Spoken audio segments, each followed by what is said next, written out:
Hey, I'm Austin, and today on Animal Quests, I'm covering 7 people who worked around dangerous animals for a living, and one ordinary day on the job that killed each of them. From a reserve worker in South Africa who walked into lion country on a position that was already hours out of date, to a rhino researcher in Namibia who went in alone after his partner went down.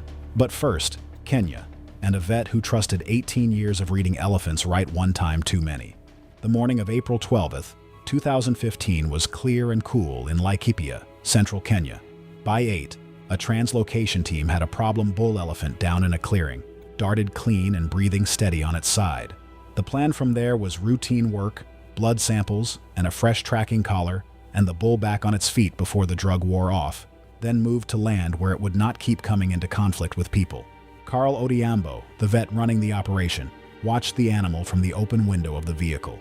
Carl was 44 and had spent 18 years doing large animal work across Kenya. He was the vet the rest of the team trusted without asking twice, and he had handled more drugged elephants than he could count. He knew what a bull looked like when it started coming up early, the small tells before the big ones, and he had read those moments right plenty of times. That was the problem. After 18 years of being right, he trusted his own read more than he trusted the risk in front of him. A darted elephant is on a clock that nobody can read exactly. The dose is worked off an estimate of the animal's weight, but body condition and stress and the animal's own chemistry all push the timing around. So the team works fast and keeps everyone but the vet well back until he calls the animal fully under.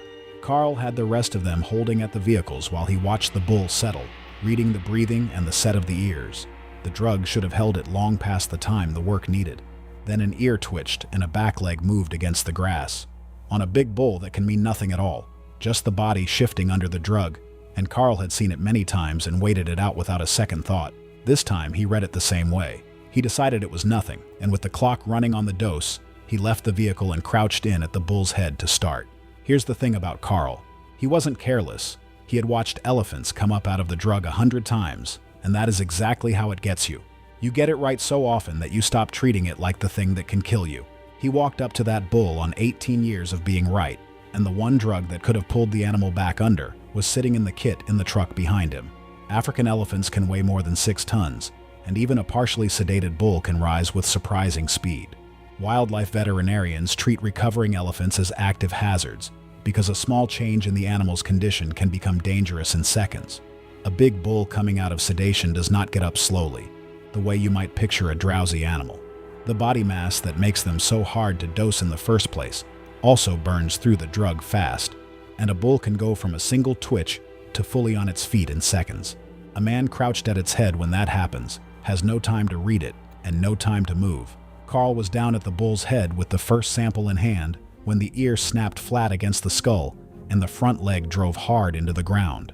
He knew what it meant the instant he saw it, and he started to rise. He was too slow, and there was never really a version where he would not have been. The elephant was already coming up, its whole front end lifting off the ground, and the head swinging around toward him in the same motion. 4 tons of animal moving faster than anything that size has any right to.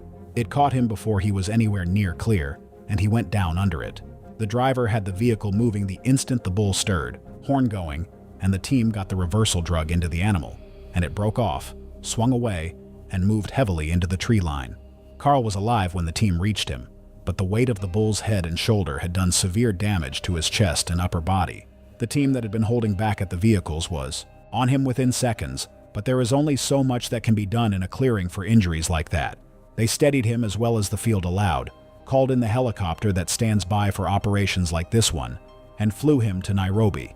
He died in surgery there, a few hours after a morning that had started as routine as any in his 18 years. A camera mounted on the vehicle had been running through the whole procedure and caught the approach and the attack from start to finish. The footage went to the wildlife authorities as part of the investigation and was never released. The program rewrote its approach rules afterward. No one goes near a downed elephant until the vet on the ground calls it safe, and from then on the reversal drug rides on the vet himself, loaded and ready, never left in the truck. Carl had 18 years behind him and had brought every one of those animals through without losing one and without being hurt himself. He looked at the bull that morning, read the early signs as nothing, and the hard truth is that he was right about that read far more often than he was ever wrong. On April 12th, he was wrong exactly one time, for the length of about 20 seconds. That was all it took. And 20 seconds is all it ever takes with an animal that size. It is the reason the rule he worked under for years now reads the way it does. And the reason a man who knew the danger better than almost anyone is the one the new rule is written for. The next man also trusted something he had every reason to trust. It was not an animal. It was a dot on a screen, and the dot was telling the truth about a moment that had already passed. The morning of August 3rd, 2019 was cold and dry in the Limpopo bushveld, deep in the South African winter. A stretch of the reserve's northern boundary fence had been knocked down the day before, out along the edge of the lion management zone. Stefan Keller was sent to fix it at first light. His usual partner was off sick, so he went alone. Stefan was 31 and had worked maintenance on Limpopo reserves for 6 years. He was no ranger, but he knew the bush, and he knew the rules for working where lions ranged. Go in pairs, carry a radio, check the pride's position before you ever leave the truck. He had followed those rules on every job he had ever run out there. That morning, the manager pulled up the collar data before clearing him to go, and the last fix put the pride at the southern water point, hours away on the far side of the reserve. Here is what a collar can and cannot tell you. To make the battery last, it logs a position every few hours rather than every minute. So the dot the manager saw on the screen was real, but it was already several hours old. A lion pride covers a great deal of ground in a few hours, especially in the cold months when they move and hunt through the daylight rather than waiting out the heat. The dot does not move on the screen between fixes, but the lions do. While Stefan loaded his tools and drove north and started on the wire, the pride had been on the move, working up through the bush toward the same belt of riverine thicket the broken fence ran past. He finished the first repair in about 40 minutes, replaced 2 posts, and retensioned the line, and was loading the tools back into the truck when he saw it. A second break further along the fence, the wire sagging low where something heavy had pushed clean through it. It was the kind of thing you do not leave half done, so he walked the line down to look at it, a couple of 100 feet from the truck and the radio he had left on the seat. He did not call it in. There was no reason to, on a morning when the lions were 11 miles south. By then, the nearest lioness was in the riverine thicket just past that second break, on a fresh kill, with 2 cubs feeding beside her, and Stefan was walking straight toward the space between them. This is the one that stays with me, because Stefan did everything right, he asked. The manager checked. The collar showed the lions miles away, and the collar was not lying to anybody. It just could not tell him what a pride does in the hours between one fix and the next. He was reading a photograph of where they used to be, and standing in the place they had moved to. Lionesses are especially defensive when cubs or a fresh kill are nearby. In thick cover, a person can accidentally approach them at close range before either side is fully aware of the other. A lioness on a kill with cubs does not posture and does not warn you off. Anything that comes near the carcass is a threat to be dealt with, and she deals with it by closing the gap before it can react. At a few feet, in thick cover, with no warning, a person on foot has nothing. Stefan was right up against the fence, crouched at the second break with his hands on the wire, when she came through the thicket. A lioness covers the last short distance in under a second, and there was no warning before it and no distance in it to use. He had no chance to stand, no chance to run, no chance to do anything but register that the bush had moved. His radio was back in the truck, 200 feet up the line where he had set it down after the first repair, which might as well have been 200 miles. He never got near it. He missed his check-in that afternoon. A reserve hand drove out, found the truck and the tools parked at the first break with the job half done, and found Stefan further along the fence line. He was not alive. Local police and the reserve worked the case together, and the finding was simple and hard to argue with. The collar had done its job and the gap between fixes had done the rest. The reserve changed its rule afterward. No solo work anywhere in lion country, and no clearance to leave the vehicle on a fix more than an hour old, which on those collars meant waiting for a fresh one before anyone went near the fence. Stefan trusted a number, and the number was honest. That is the part people miss about this one. Nobody was careless, and nothing actually broke. A GPS fix tells you where an animal was, not where it is, and a pride can erase that difference in a single afternoon. He stood at that fence believing the lions were miles away because a few hours earlier, they truly had been. The next one went out alone too, but not because anybody failed her. She went alone because she had done the exact same thing 30 times before, and nothing had ever happened. The morning of February 19th, 2013 was warm and gray on the Rufiji River in southern Tanzania. The river was running high and brown with the short rains, the banks pressed thick and green on both sides. Sophia Brandon had been working her way along the southern bank since 7, hitting the same sampling points she had visited more than 30 times across 2 field seasons. Point 7 was the last one on the route. Sophia was 26, a freshwater ecology assistant from Galway, 18 months into a 2-year project on the Rufiji. She was careful and good at the work, the kind of junior researcher who did not cut corners on her data.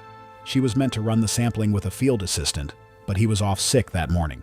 Rather than lose a day on a dataset she had spent 2 seasons building, she decided to finish the route herself, the way she had quietly finished it alone a few times before. The first 6 points went the way they always did. A sample drawn, a reading logged, a photograph for the record, then on to the next. Point 7 was the awkward one. The bank there dropped away in a steep 2-foot cut, and the sampling pole could not reach the water from the top of it.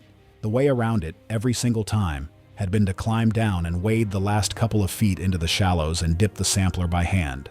She knew the river had crocodiles in it. Everyone on the project knew that, and she had weighed it in the quick way you weigh a familiar risk against 30 trips where the shallows at Point 7 had been nothing but shallows and brown water, and the same reading every time. She set the camera running on its tripod at the top of the bank, the way the protocol asked, pointed it at the water, and climbed down the cut. 30 times. Same spot, same move, same result. And I get exactly why she went in, because nothing in those 30 trips had ever told her not to. That is the part that gets me about this one. It was never actually safe. It was 30 days a crocodile happened not to be there, and standing at the top of that bank she had no way to tell the 31st apart from the rest. Nile crocodiles are ambush predators that often wait near places where animals regularly approach the water. In muddy rivers, a large crocodile can remain almost completely hidden until the moment it strikes. A Nile crocodile holds in the reeds at the edge of a steep bank, right where the water meets the cut, because that is exactly where prey comes down to drink. In water that brown, you do not see it before it moves. The grab and the roll into the deep are one motion, and the whole thing takes seconds. Sophia waded in at the base of the cut and reached out for the sampler. The crocodile that had been holding in the reeds a few feet to her left was already in the water with her. The camera at the top of the bank kept recording an empty frame of brown water and green reeds. The river had her before she could make a sound. The field station raised the alarm when she missed her expected return that afternoon and would not answer the radio. They knew her route, and they knew the points on it, so the search did not take long to find the place. A team retraced the bank and found the camera still running on its tripod at Point 7, her kit bag and sample case sitting in the grass beside it, everything in order, set down the way she always set it down. The only thing missing from the scene was Sophia. They recovered her body downstream the following morning. The footage went to the Tanzanian authorities and was never released, and her family in Ireland was told through the embassy. The project changed its rule with no room left in it for judgment. Nobody samples a river alone, and nobody wades at any point, no matter how many times it has been fine before. Sophia did the same thing 30 times and lived, and did it the 31st time and did not. There was no pattern that broke, because there was never a pattern to begin with. The crocodile was there that day and had not been on the others, and 30 safe trips had told her nothing true about this one. That is the trap in it, and it is a trap that catches careful people more than careless ones. The next man had spent 14 years learning to read that valley, and on one cold morning it showed him nothing at all, which was exactly the problem. The morning of July 7th, 2020 was cold and still in the Zambezi Valley, the dead heart of the Zimbabwean dry season. Moses Bantu had been on foot since before first light, working a patrol route along a tributary that ran off the main river. The light was thin and gray, the riverine bush close and wet on both sides of the path. He was moving down toward the water when he heard something heavy shift in the cover ahead of him. Moses was 39 and had patrolled the Zambezi Valley for 14 years. He knew the ground the way you only can after that long. Every game trail, every drainage, every place the animals moved at each hour of the day. He knew hippos especially, when they left the water to graze through the night and when they came back at first light. His partner was off sick that morning, so he was walking the route alone, which he had done many times across 14 years. None of that experience could help him with the one thing he could not see. A hippo grazes well away from the water through the night and heads back as the light comes up, and it takes the same worn path down to the river it always takes. Get yourself between a hippo and that water, and you are standing in the worst place in the whole valley, because the animal will not give the path up, and it will not go around you. Moses came along the tributary in the gray light with the bush tight on both sides, his eyes down on the path for tracks and sign, the way 14 years had trained him to walk. Somewhere in the cover ahead of him, a bull was already up and moving back toward the river after a night out grazing. The path the bull wanted, the one it took every dawn, ran straight through the ground Moses was walking. In that light, with that much wet bush standing between them, neither one knew the other was there. A hippo's hearing is good, but a man moving slow and quiet on a familiar path does not make much noise, and by the time the bull registered him, the distance was already gone. People think a hippo is slow. On land, over a short run, it will catch a man without trying, and it does not go around what is in its way. It goes through it. Moses did not do one reckless thing here. He walked into the single worst place a person can be, between a hippo and the water it was heading for, and in that bush at that hour. He had no way of knowing it was there until it was already on top of him. A hippo heading for water does not stop for whatever is standing in front of it. Over open ground, it moves faster than a person can run, and its weight and its jaws finish the job in a single pass. Between the animal and the river is the one place in the valley you cannot afford to be. The bull came out of the cover at a run, already committed to its path, head low and mouth half open. There was no room to move on that narrow path, and no time to use it if there had been. It hit Moses square, and a charging hippo does not stop at a man the way a predator might, to bite and assess. It simply runs him down on its way to the water, and the weight and the jaws do the rest in the passing. It went over him, and it did not slow down or look back. By the time the bush went quiet again, the hippo was in the river, and Moses was down on the path behind it. Moses had a radio check-in due, and when he missed it, the base sent out a vehicle. It took about 40 minutes to reach him on those tracks, and he was gone before they got there. His patrol log and his radio were on the path beside him, untouched. There was no camera out here and no footage. The Conservancy changed its rules afterward. No solo patrols anywhere in hippo country, and no one works a waterline path at first light or at dusk without a second man on the high ground watching the cover. 14 years is a long time to learn a place, and Moses had learned it as well as anyone alive. What beat him was not a gap in what he knew.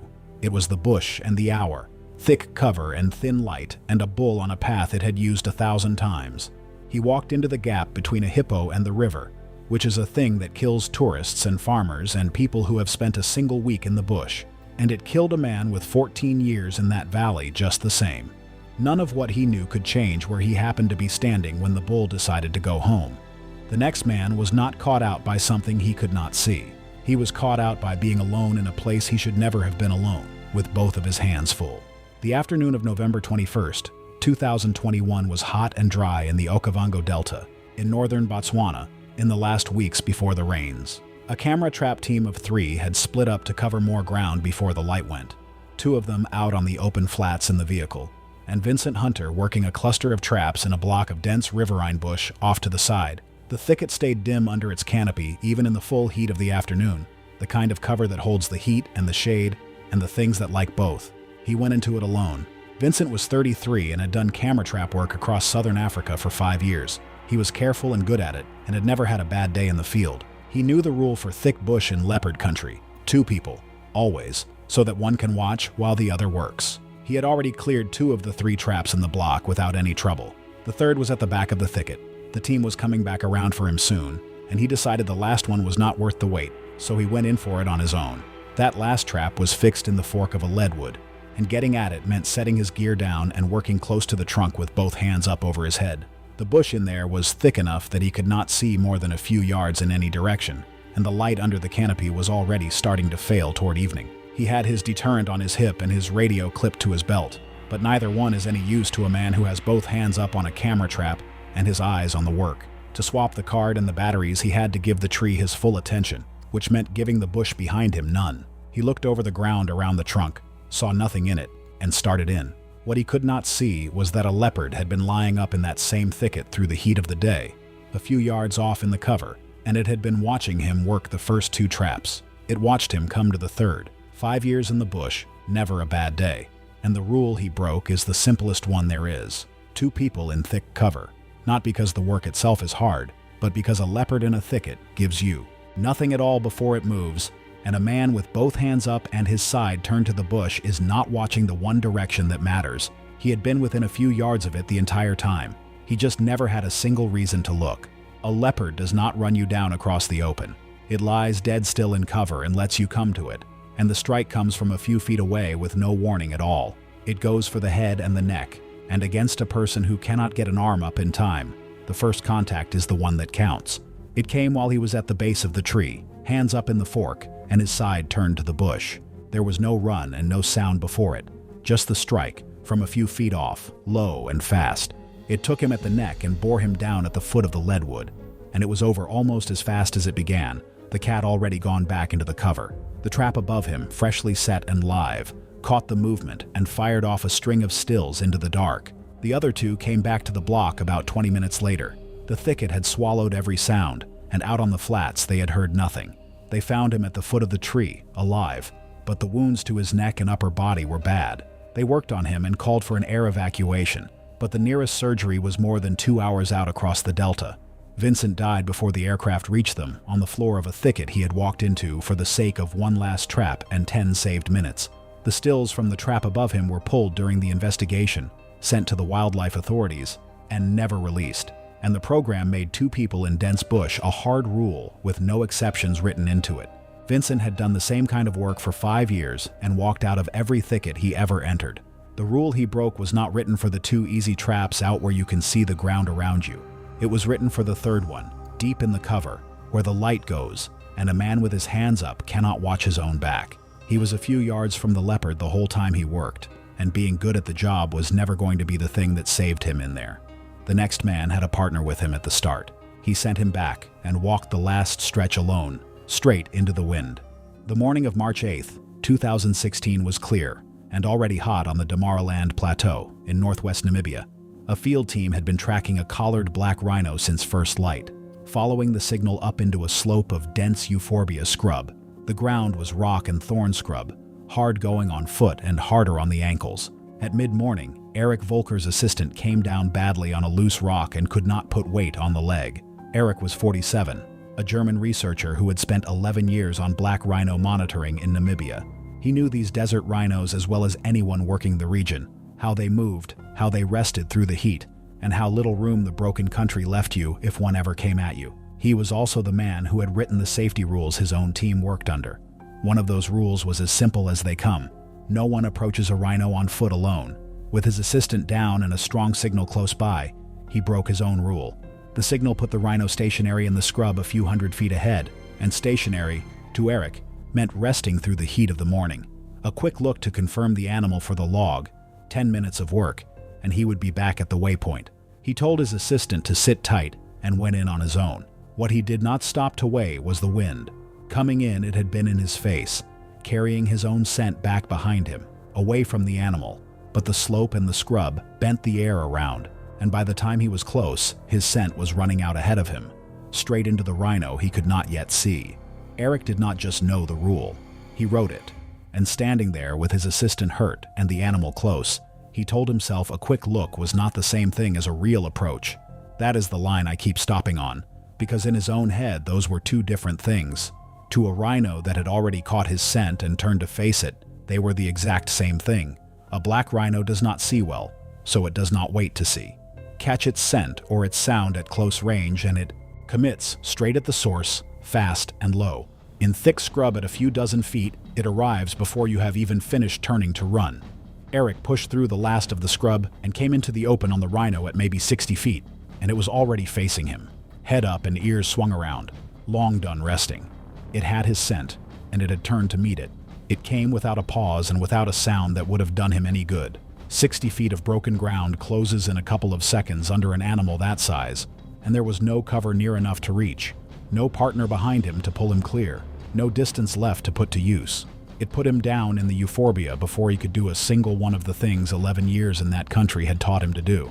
His assistant heard it from the waypoint, the short sounds of it, and then nothing, and got the emergency call out straight away. Even so, Damaraland is some of the most remote country there is, and it took a search team the better part of 2 hours to reach them across the rock and the scrub. Eric was alive when they found him in the euphorbia, but he was badly gored, and the same broken ground that had made the approach so dangerous now made the evacuation slow. He did not survive the surgery that followed. His assistant's account and the receiver log told the rest of it. There was no footage. The program tightened the rule he had written himself. 2 people for any approach in thick cover, with no exceptions, and nobody carries on alone when a partner goes down in the field. Eric knew more about these animals, and more about that rule, than anyone on his team, because the rule was his. That is what makes this one sit so strangely. It was not ignorance, and it was not nerve. It was a man deciding for the length of 10 minutes that the rule he had written for everyone else did not quite apply to him this one time, because he knew these animals, and the rule was really for people who did not. The wind made the decision for him before he ever laid eyes on the rhino. The last one did not happen out in the bush at all. It happened in a camp, on a walk a man had made hundreds of times, a few steps closer to the water than he ever should have been. The night of September 15th, 2014, was warm and dark on the Kazinga Channel in western Uganda. The camp sat close to the water, a kitchen block and staff quarters, and a row of guest tents, with a perimeter path that ran down along the channel's edge. Past the reach of the camp's lights, the dark was total, and the water was only a few steps off the path. At 11, Bernard Apio took up his torch and started his round alone. Bernard was 41 and had walked the night perimeter at this camp for 7 years. He knew the route blind, every turn of it, including the long stretch that ran right along the channel. The rule was 2 guards after dark, and the manager to be woken if one of them was missing. And that night, his partner had called in sick at the start of the shift. Bernard did not want to wake anyone over a quiet night he had handled on his own plenty of times before. He took his torch and his radio and went out alone, and he did not log the change. The Kazinga Channel holds one of the heaviest concentrations of crocodiles anywhere in Africa, and at night, the big ones come up out of the water to lie on the banks. The waterfront stretch of Bernard's route ran within a few feet of the edge, which was nothing at all in daylight when you could see the channel and everything on it. In the dark, with only a torch beam to work with, you could be a single step from a crocodile and never know until it moved. Bernard came along that stretch around 11:40, near the end of his round, the water black and silent on his left, and his torch swinging ahead of him along the worn line of the path. He had walked it 10,000 times. There was nothing in the routine of it to tell him that this night was any different from the hundreds that had come before. But a big crocodile had hauled out of the channel and onto the bank the way they do after dark, and it was lying between the path and the water, in the band of dark just outside the reach of his torch beam. Here is the part that gets me about Bernard. The dangerous decision was not made on that path. It was made an hour earlier, back at the gate, when he decided not to wake anyone and walked out on his own. A second man with a second torch might have caught the water in time. Alone, in the dark, a few feet from a channel full of crocodiles, he was just relying on not being unlucky. That night he was. A big crocodile out of the water at night is not slow, and it is not clumsy. Over the first few feet it is faster than a man, and the lunge and the drag back toward the water are one single movement. Once it has hold and the channel is right there at its back, there is no getting him back. Bernard's torch must have found the shape on the bank a moment too late, or never found it at all. A crocodile that size does not give you the moment in between. It took him at the water's edge and pulled, all of it in one movement, and the few feet of bank down to the channel were nothing to cross with a grown man in its jaws. There was a sound in the dark, short, and then there was not. By the time anyone came looking, the bank was empty, and the water had gone still again. Bernard missed his 11:30 check-in, and the guard at the gate took it for a dead spot in the radio, the kind they got along the water. When the midnight call went missing too, the gate guard came out to look. He found the torch lying on the path beside the channel and the ground torn up at the edge, and nothing else. Bernard's body was recovered from the water downstream the next day. There was no footage. The camp changed its rules at once. 2 guards after dark with no exceptions. The waterfront stretch closed off entirely at night, and the perimeter path moved back from the channel. Bernard had walked that path hundreds of times across 7 years, and never once needed a second man to do it. What killed him was not the walk. It was the choice he made back at the gate an hour before, not to wake anyone, to handle a quiet night the way he always had. Everything after that, the dark, the water a few feet off the path, the crocodile already up on the bank, was just the night finding the one gap he had left open. He left it open back at the gate an hour before, when he decided a quiet night did not need waking anyone for, and walked out that door alone.